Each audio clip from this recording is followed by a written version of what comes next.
se le da una capa muy fina de un elemento secante, como por ejemplo cal. Una vez que está absorbida completamente toda la humedad, ahí se puede utilizar. Por lo tanto es muy laborioso, es muy trabajoso, y les daban papiro a los escribas una vez que estaban completamente formados ya en la escritura. Se formaban practicando durante años en pequeñas tablillas de arcilla.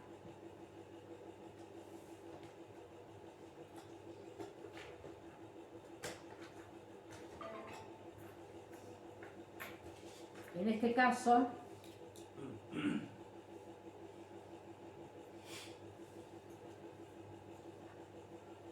podemos ver cómo van eligiendo inclusive determinados atributos dentro de la representación. Aquí tenemos al príncipe Ranofer. Este príncipe nos está mostrando, como ya sabemos,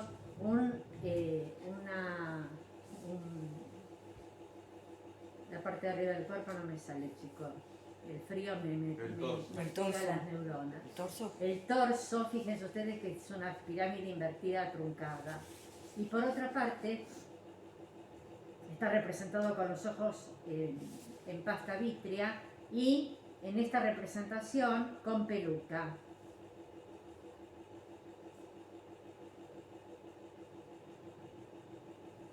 Ranofer es el príncipe. Sí, el mismo Ranofer está representado sin peluca.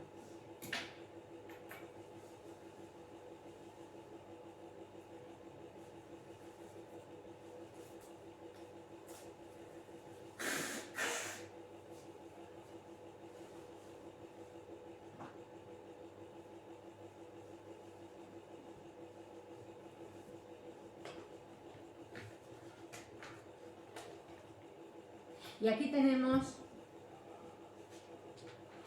una escultura de una servidora. Tiene el torso desnudo, lo cual lo permitía el clima, y además una clase baja. Y podemos ver que está, no lo podemos ver, pero yo les cuento, está aplastando lúpulo.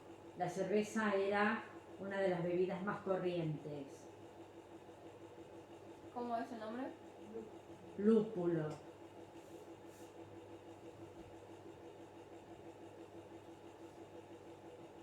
Y claro, aunque ella no tiene su propia mastaba, está puesta la escultura en la mastaba de su señor, de manera tal que a través de la conciencia mágica, ella al estar representada en esta tarea se eterniza, y para el Señor tiene eternamente,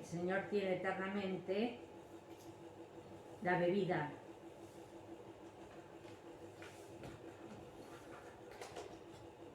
Esta otra escultura también está dentro de una mastaba. Es un servidor. Fíjense cómo está aquí el cerdo con las patas traseras atadas, ya está muerto.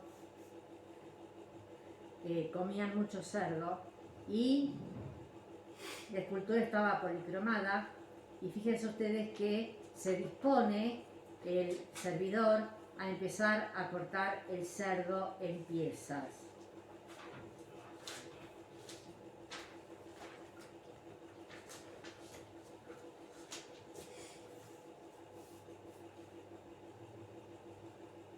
Y aquí vemos cómo se representan todas las condiciones sociales y todos los casos. En este enano, que seguramente sería a lo mejor un bufón de la corte del faraón, está representado con las características físicas que tenía Es decir, si hubiera un emperador, un faraón que tuviera estas características físicas, no lo representaban así. Se representaba como gigante. Claro, claro, claro.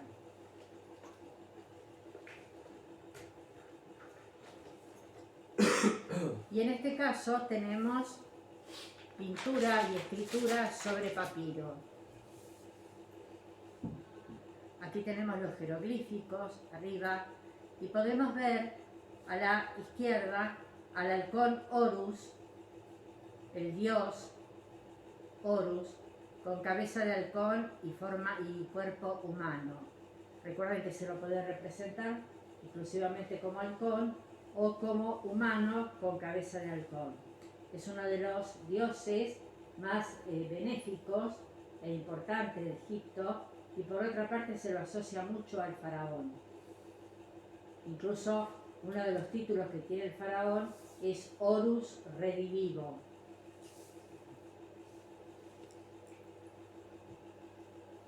Y aquí aparece con las piernas de perfil, como ya sabemos, el torso de frente, la cabeza de perfil, el ojo de frente, y vemos que tiene cruzados sobre el pecho los elementos que hacen al poder.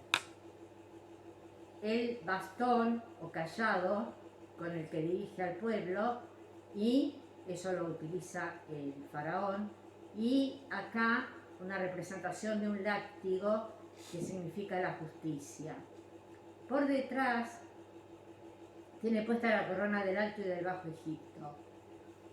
La del Alto es blanca, la del Bajo Egipto la han bordeado con negro, aunque era roja en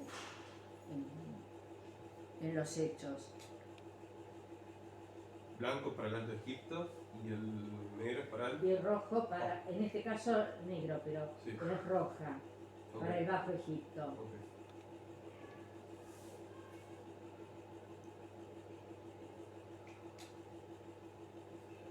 Atrás tenemos a la diosa Hathor, la diosa nodriza, que tiene cuerno tocado con cuernos de vaca y el sol entre los cuernos. Y fíjense ustedes que en su mano aparece un recipiente que deja escapar gotas blancas que aluden a la leche y a su función. Apoya sobre Horus una mano.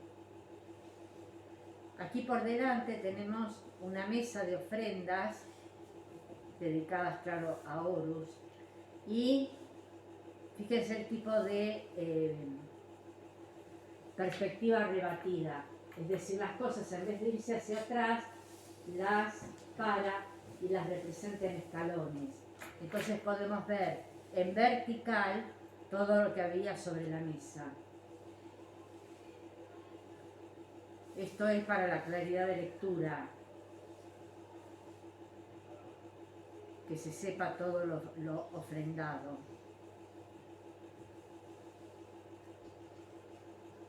Y por detrás vemos la representación de una joven con larga peluca negra y una forma blanca sobre la cabeza. Esa forma blanca sobre la cabeza alude a una pluma. En otras representaciones se ve más la forma de pluma. Y esa es una representación de la justicia. Ma'at. M-A-A-T. Ma'at.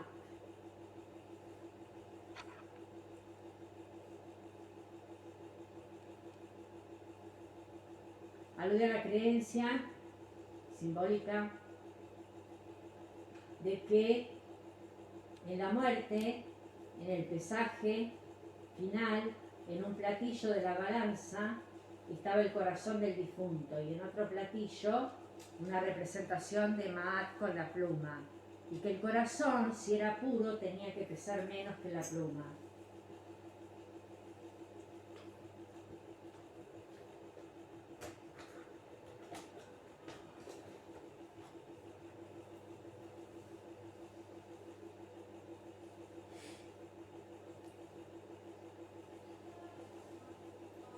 En este caso, vamos a hacer una comparación. Esta es una escultura del faraón Kefren, del imperio antiguo. Fíjense ustedes la barba postiza, el clav real, los rasgos arquetípicos, serenidad y seguridad, la mirada proyectada al exterior, adelante quiero decir. Fíjense el tipo de nariz, fíjense que no hay ninguna marca de expresión, ninguna arruga. En cambio miren a este faraón. Aparece con el tocado que solo los faraones pueden usar.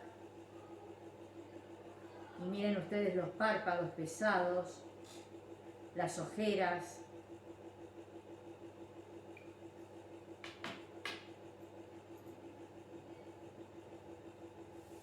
¿Qué ha pasado? ¿Podés prender un poquito así? Sí. En caso de proyector, muñeca. Siempre que encuentre la frase periodo intermedio,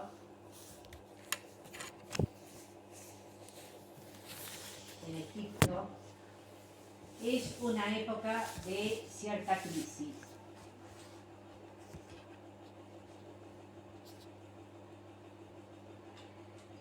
En el 2200 a.C., esto lo ponen los historiadores después, ¿no? En el 2200 a.C. tenemos un primer periodo intermedio.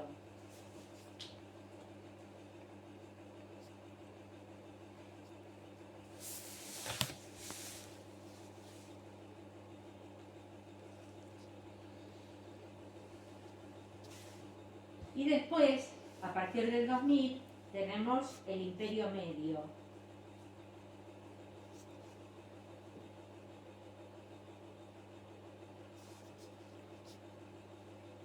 ¿Qué ha pasado en ese primer periodo intermedio?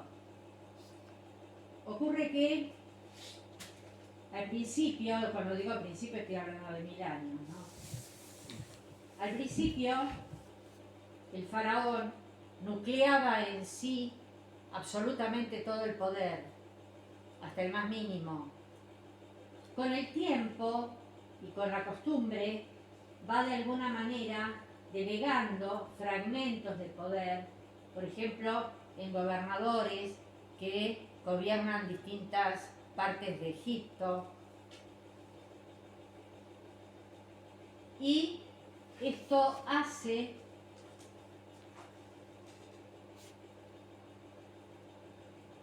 que el poder se empiece a debilitar. Al principio, por ejemplo, esos gobernadores consultaban todo con el aparato central, pero luego empiezan a tomar decisiones pequeñas por su propia cuenta, después decisiones más grandes.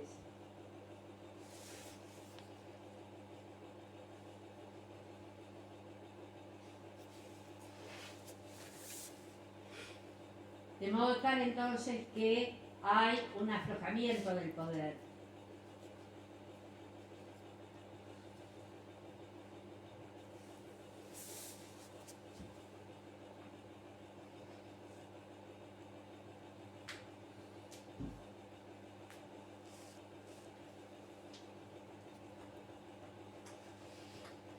Incluso los gobernadores, en la medida en que iban muriendo, se hacían su mastaba y capilla funeraria en el lugar que habían gobernado, y pasado el tiempo a los lugareños les resultaba más familiar esa mastaba, esa capilla funeraria, que la lejana pirámide.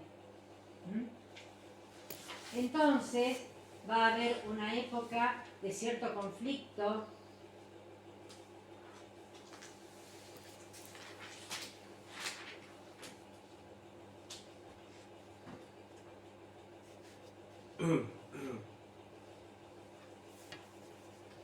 de cierta crisis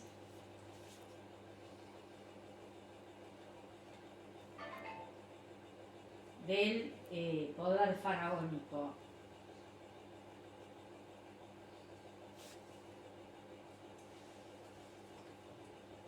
En el 2000 antes de Cristo,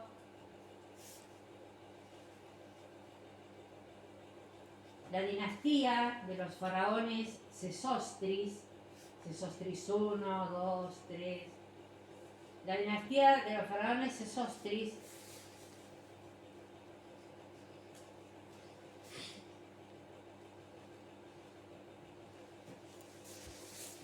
descabezan todo esto y vuelve nuevamente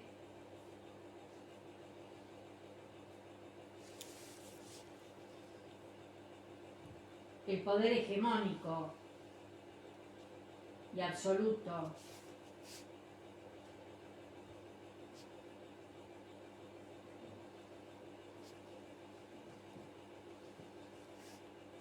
Pero, de alguna manera, todavía queda el recuerdo de esa época en la que el faraón se sentía de alguna manera abrumado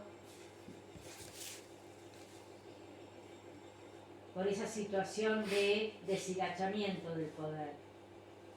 En el Imperio Medio se vuelve otra vez a recuperar, pero vamos a tener esa característica, como el arte es una especie de termómetro de la realidad, vamos a tener esa característica de que se van a ser representados, se van a dejar representar con gestos de preocupación, de amargura, aunque simultáneamente se hagan una escultura o se haga una escultura del faraón arquetípico.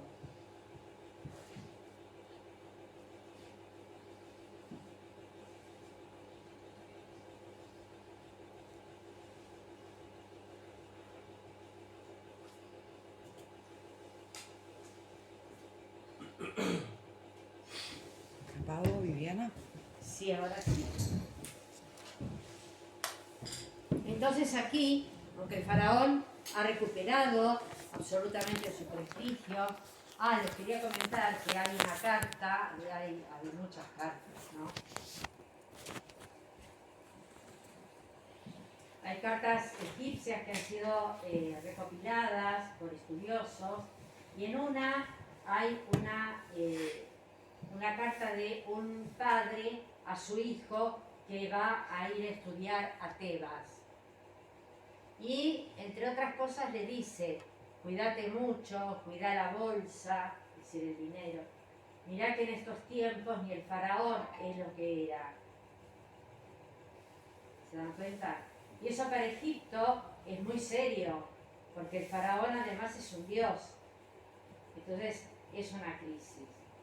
No trágica, porque salen de ella en breve tiempo, pero es una crisis. Entonces aquí vemos, por ejemplo, al faraón representado con los párpados pesados, la comisura de los labios hacia abajo, la marca de ojeras, como si fuera una especie de pastor de un pueblo preocupado. Lo mismo acá, fíjense ustedes las arrugas en el entrecejo, la mirada afligida,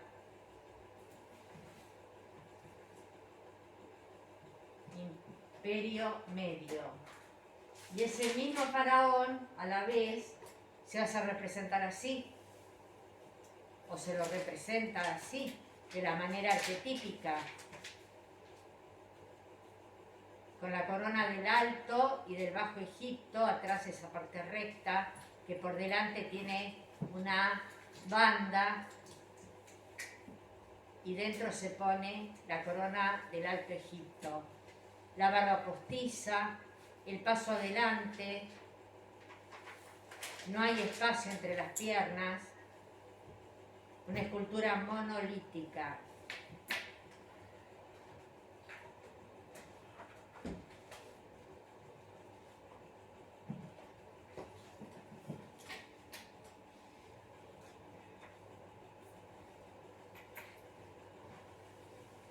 Y representaciones del Imperio Medio entre el 2000 a.C.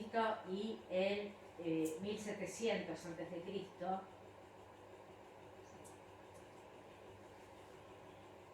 aunque ya se hacían antes, pero va a haber una gran cantidad en el Imperio Medio de maquetas.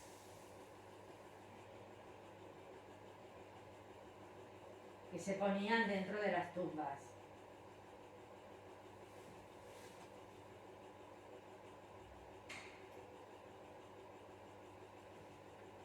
Madera tallada y policromada.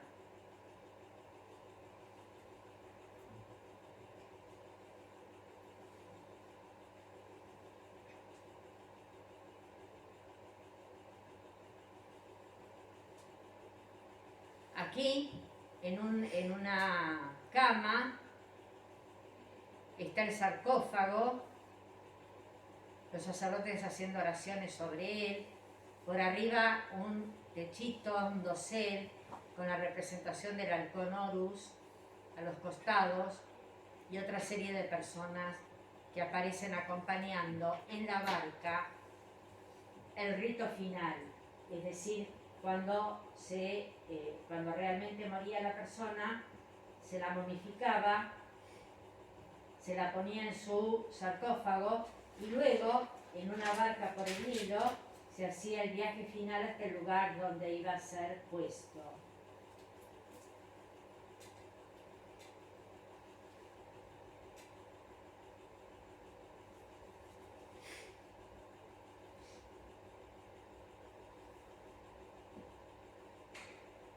¿Les conté el proceso de momificación? No.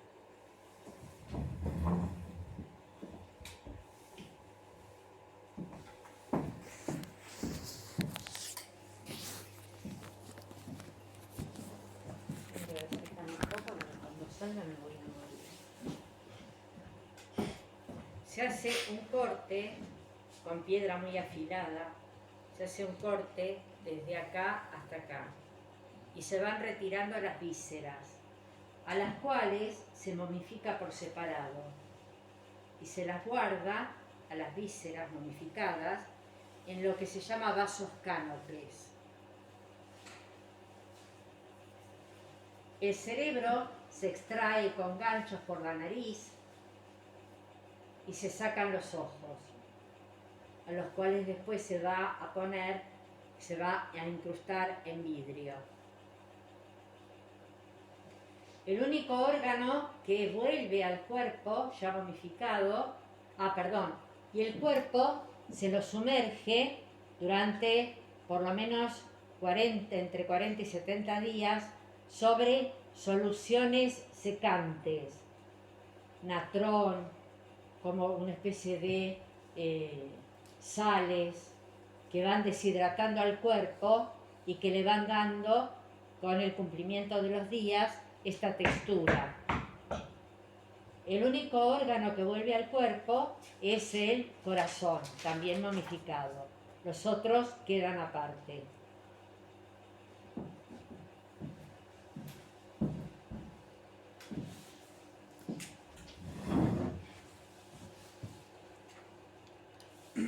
Gracias. No, por favor.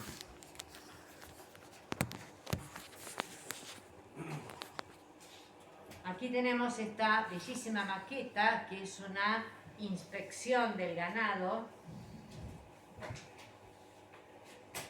en la que podemos ver cómo el inspector está acá elevado sobre un asiento. A los costados tiene escribas que van tomando nota.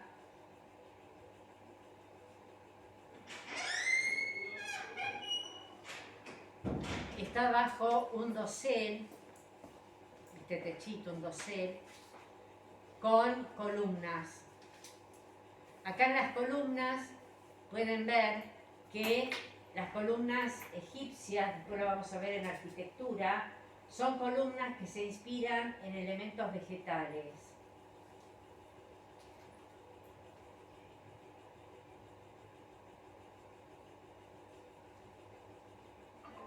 Acá tenemos como los tallos en el fuste de la columna. Fuste es el cuerpo de la columna, siempre, no solo en Egipto. Y el capitel son está como atado y el capitel reúne flores de loto, columnas lotiformes.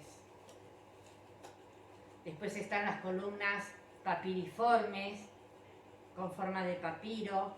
Después están las columnas palmiformes con forma de palmera.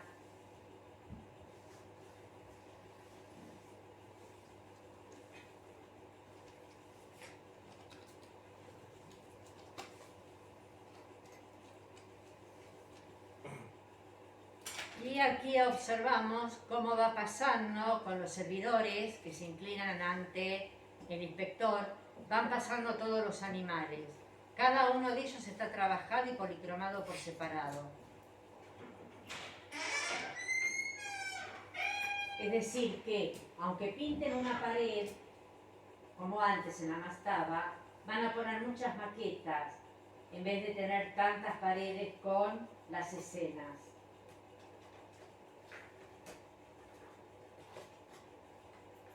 Y aquí, soldados. Tiene más o menos 40 centímetros de alto y los podemos ver con las lanzas y los escudos. Los escudos en la vida real estaban forrados en piel, madera forrada en piel.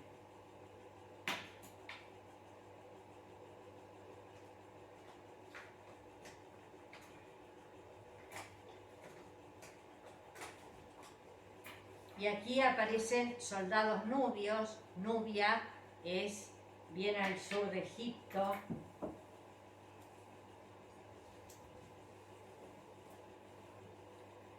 Fíjense cómo avanzan con sus ojos bien abiertos, custodiando para la eternidad al Señor de la Mastaba. Hacían entrechocar estos palillos que ven en la mano, los giraban, los movían, de manera tal que creaban fuertes sonidos y daba la sensación de que eran muchos más de los que eran.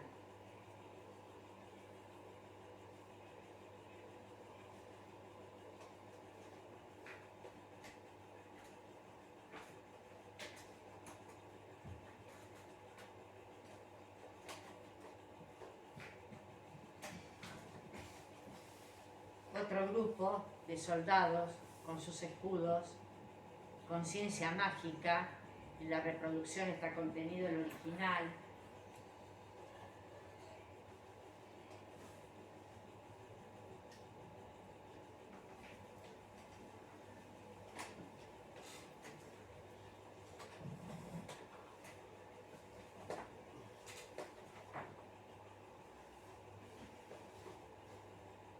Y aquí tienen una foto del siglo XX de una parte de Egipto.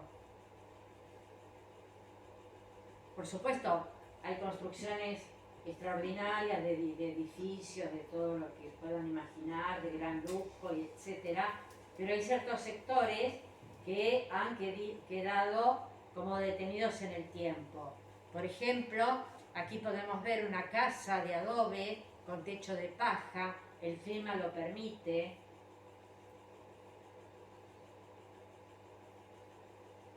Aparece una familia, ahí tenemos los campos labrados.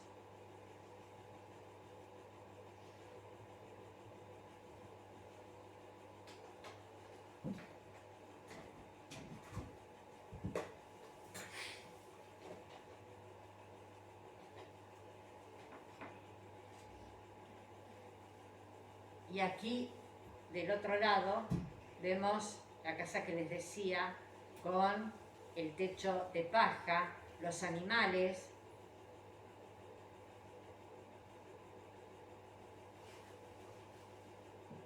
Esas túnicas largas es porque Egipto, desde el 700 después de Cristo, es musulmán.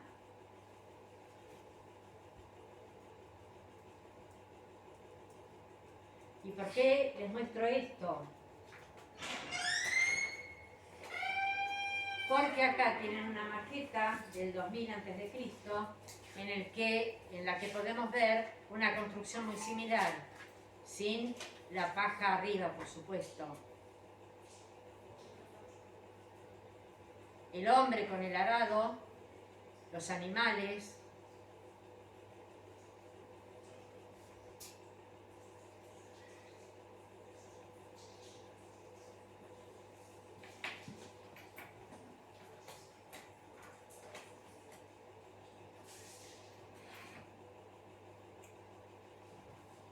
Y aquí una muy bella escultura de una servidora que va llevando una vasija en la mano y arriba de la cabeza tiene otro recipiente en el que lleva ofrendas.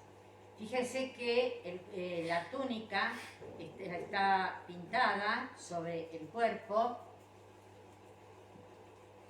¿Y qué ven de distinto con respecto a las esculturas que hemos visto en general? El color de piel. Si esto es porque es una escultura, es una servidora de interior, entonces no se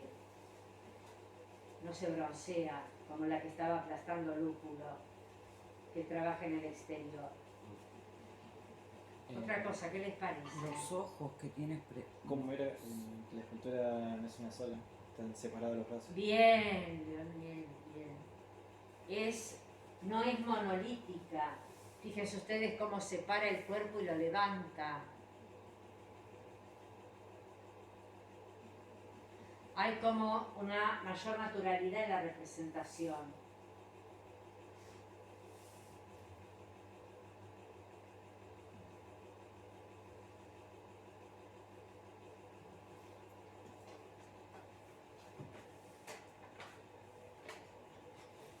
Miren esta otra.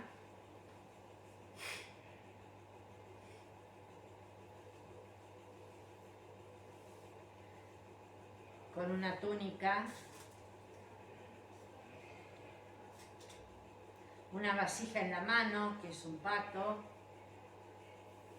o una vasija en forma de pato, y arriba de la cabeza un recipiente con ofrendas.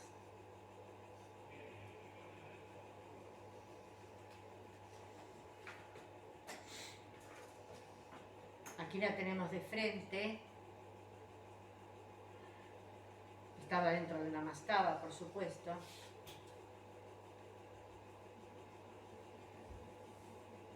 Y vemos que del otro lado el brazo se despega del cuerpo y luego sostiene el canasto que lleva arriba de la cabeza.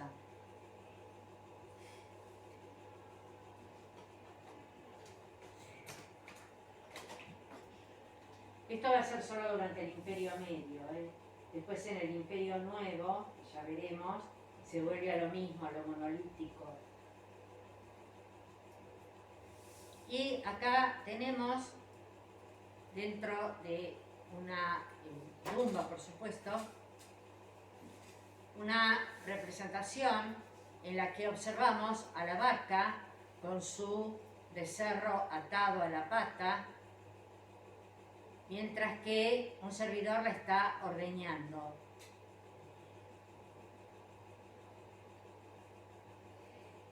Se va a implementar una técnica en donde, fíjense ustedes, por ejemplo, esta parte de acá abajo, el relieve. Y miren acá arriba. Parece muy profundo, ¿no?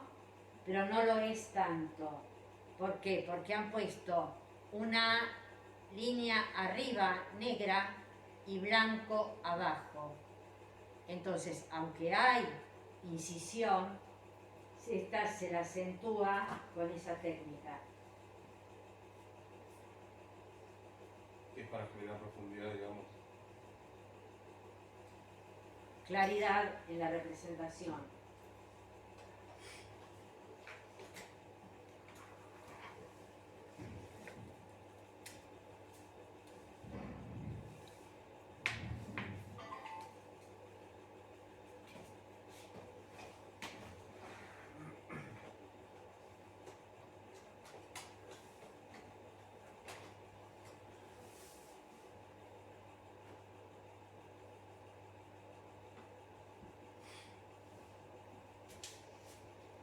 aquí también tenemos sobre la piedra este bajorrelieve en el que la dama está sentada, fíjense ustedes que está bebiendo, un servidor, en perspectiva jerárquica, si yo separara sería mucho más grande, un servidor más pequeño está volcando el líquido en otro recipiente. Aquí hay jeroglíficos. Ella sostiene un espejo en la mano, está enjollada, y una doncella de interior le está acomodando la peluca. Y aquí podemos ver también esa forma que habíamos visto, esa implementación que habíamos visto de la línea negra por arriba y más blanca por abajo, de manera tal de crear mayor rehundimiento.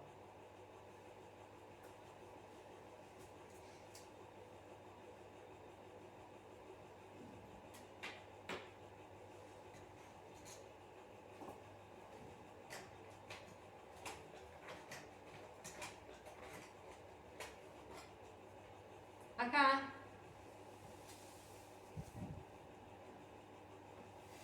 tenemos un templo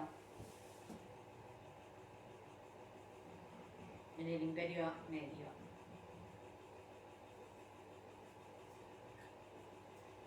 Nosotros sabemos que ya en el Imperio Antiguo había templos, ¿no? Como el templo de las ofrendas y el templo de las purificaciones, delante de la pirámide.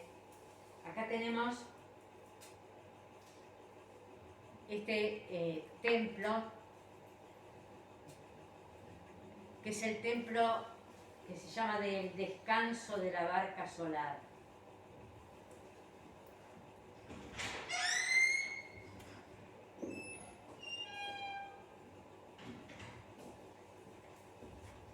Por esta rampa sube la barca en el viaje final del difunto, descansa en el cuerpo del templo y luego desciende y retoma el nido por la otra rampa.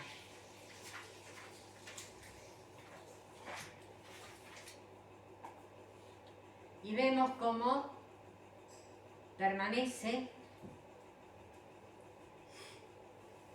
esa preferencia del egipcio del encuentro de la vertical con la horizontal para generar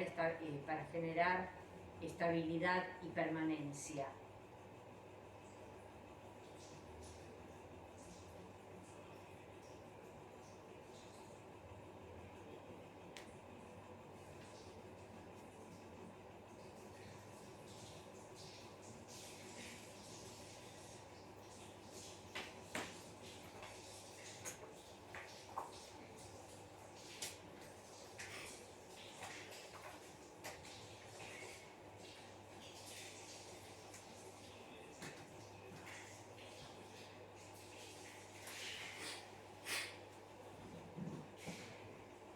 Esto no es del Imperio Medio, es el Imperio Nuevo.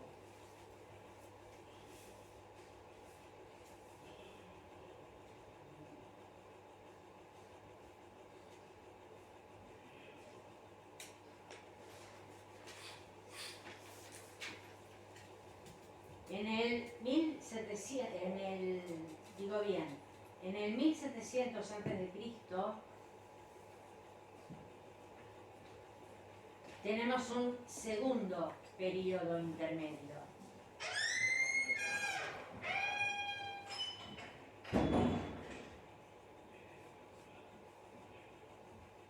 En este segundo periodo intermedio, la crisis fue, sí, muy, muy grande.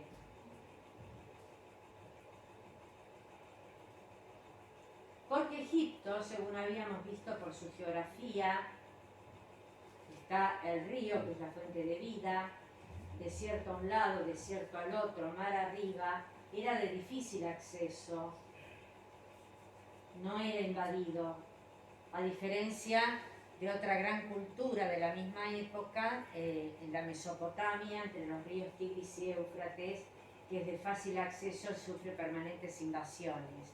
Egipto no. Entonces aquí en el 1700 antes de Cristo van a tener una invasión y eso los descoloca brutalmente. La invasión de los Hicsos.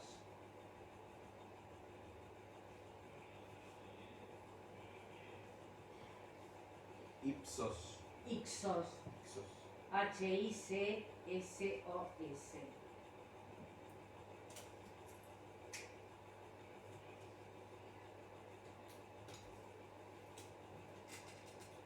Que habían generado el carruaje de guerra.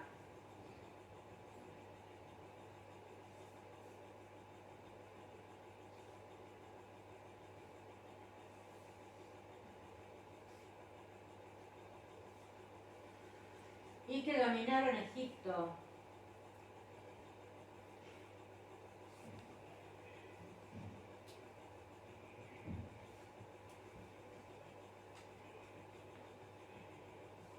Calladamente, los egipcios fueron aprendiendo las técnicas combativas de los Hicsos y finalmente, en el 1590 a.C.,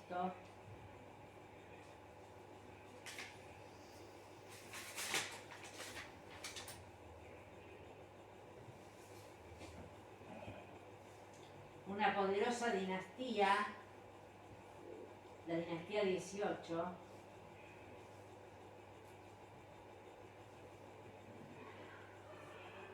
va a vencerlos,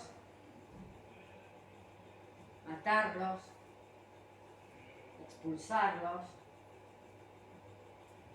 y Egipto vuelve a tener todo su poder, esta vez aumentado incluso. Y ahí se inicia el Imperio Nuevo.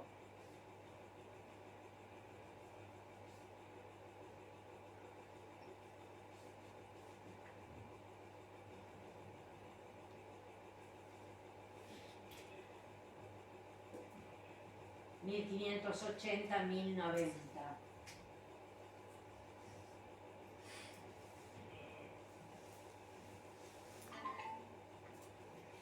En el Imperio Nuevo,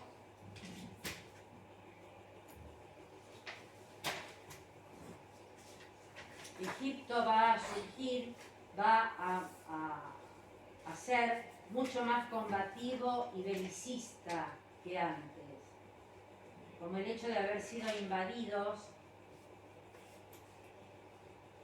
los torna mucho más agresivos y además imperialistas. Quieren abarcar más de una frontera.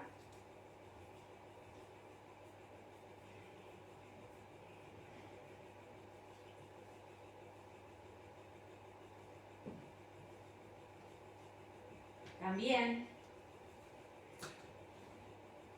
van a tornarse xenófobos con ellos, ¿no? Es el que le tiene inquina,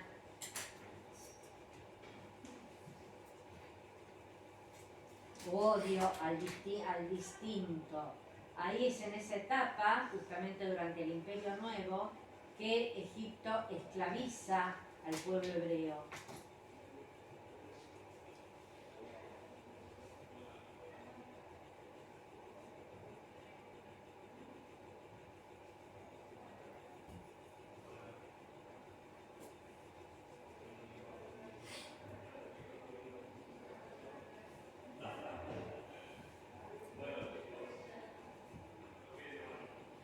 Y si bien la construcción de templos, como ya dije, hemos visto uno del Imperio Medio, hemos visto restos de otros del Imperio Antiguo, en el Imperio Nuevo la construcción de templos va a ser extraordinaria.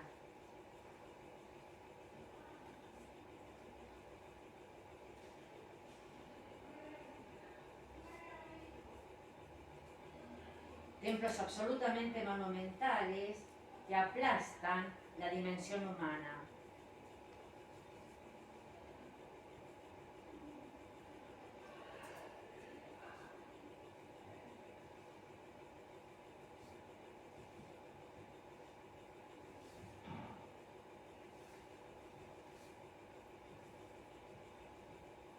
Las pirámides se habían dejado de construir a finales del Imperio Antiguo.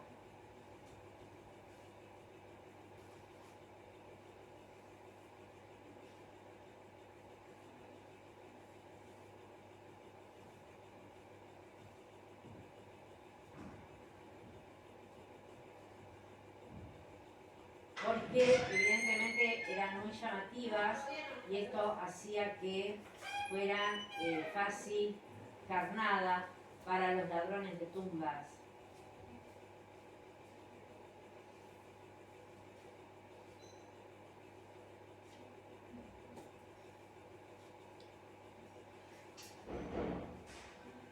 Los enterramientos van a ser en el Imperio Nuevo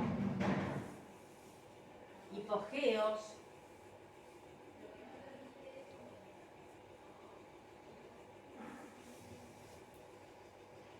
bajo la tierra o excavados en las laderas de las montañas.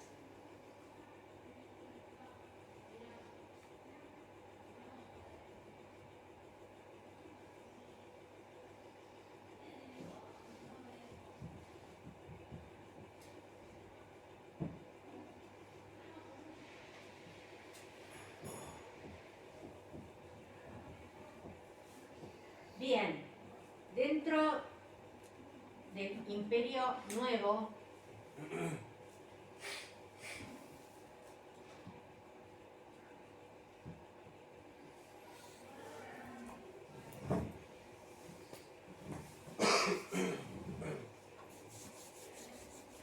tenemos el templo, que ven ustedes aquí, de la reina Hatshepsut. H-A-T-S-H-E-P-S-U-T.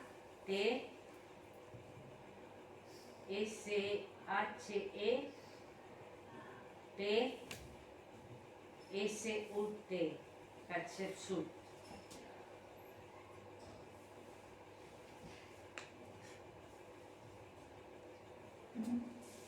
No es de quedarse. Ah, bien. Acá vemos la montaña, fíjense, la roca viva, y el templo que va a tener una forma muy peculiar, en este caso, no habitual, con rampas ascendentes que van entrando. Y todos estos puntitos negros que ven acá es gente, ¿eh? Es decir, la monumentalidad es abrumadora.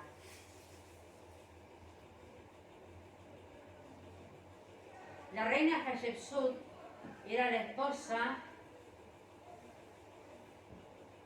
del faraón Sesostris II.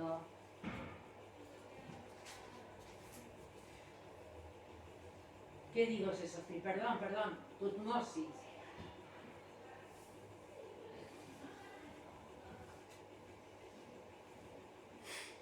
Tutmosis II muere sin dejar hijos, de modo tal que su sobrino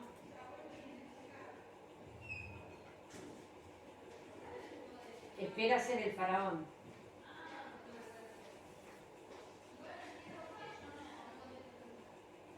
Pero la reina Hatshepsut no delega el poder y va a reinar ella durante 18 años.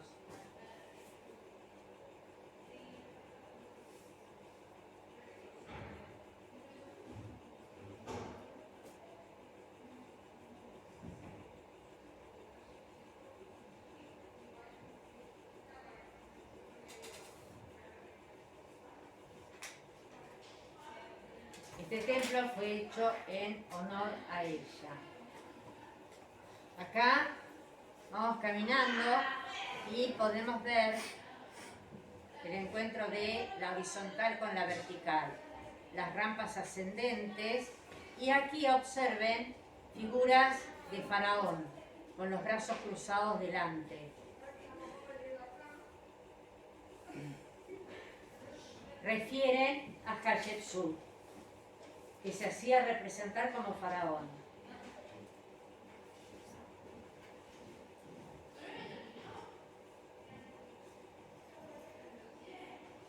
Nos vamos a acercar acá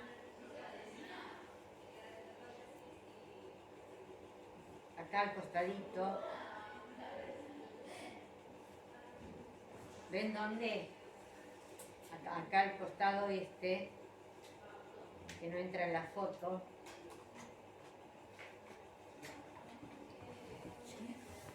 Y ahí vemos una representación del faraón con los brazos cruzados sobre el pecho, con el látigo y el cayado, la barba postiza, y pueden ver ustedes primero la monumentalidad, ¿no?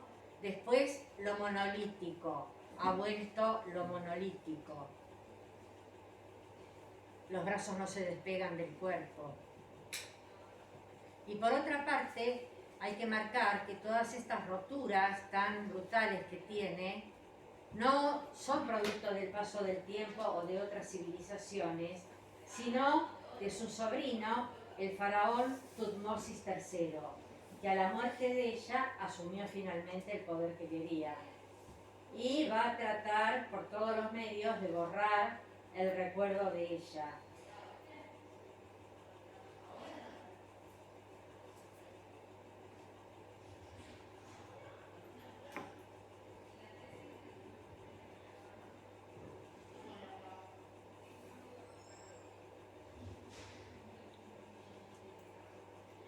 Vamos a ver un pasillo del templo de Hatshepsut, y aquí podemos ver un nicho en la pared, un nicho vacío, seguramente una escultura de Hatshepsut que fue destruida.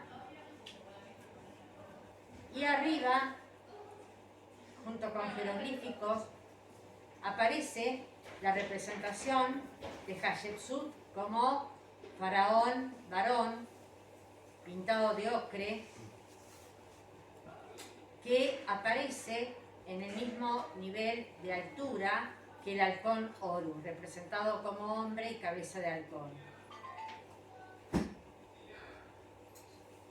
Este tipo de columnas no es habitual en Egipto.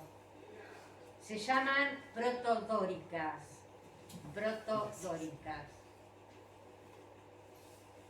Y tienen un capitel geométrico, ¿ven? Un cuadrado de piedra. Y el cuerpo de la columna es facetado.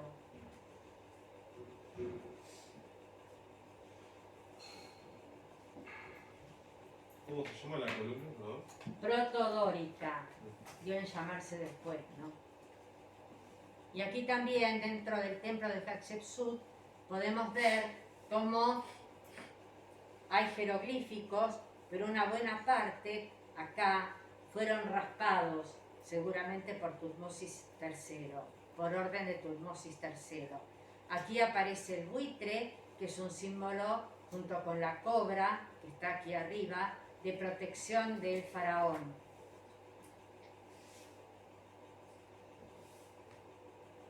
Y pueden ver ustedes qué vivos se mantienen los colores.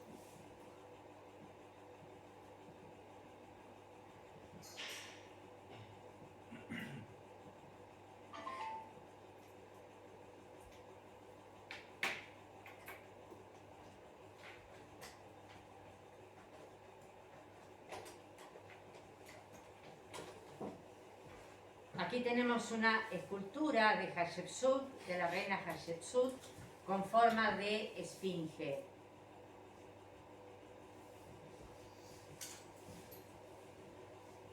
En granito rosa. Tiene el clav real, la barba postiza, escultura monolítica.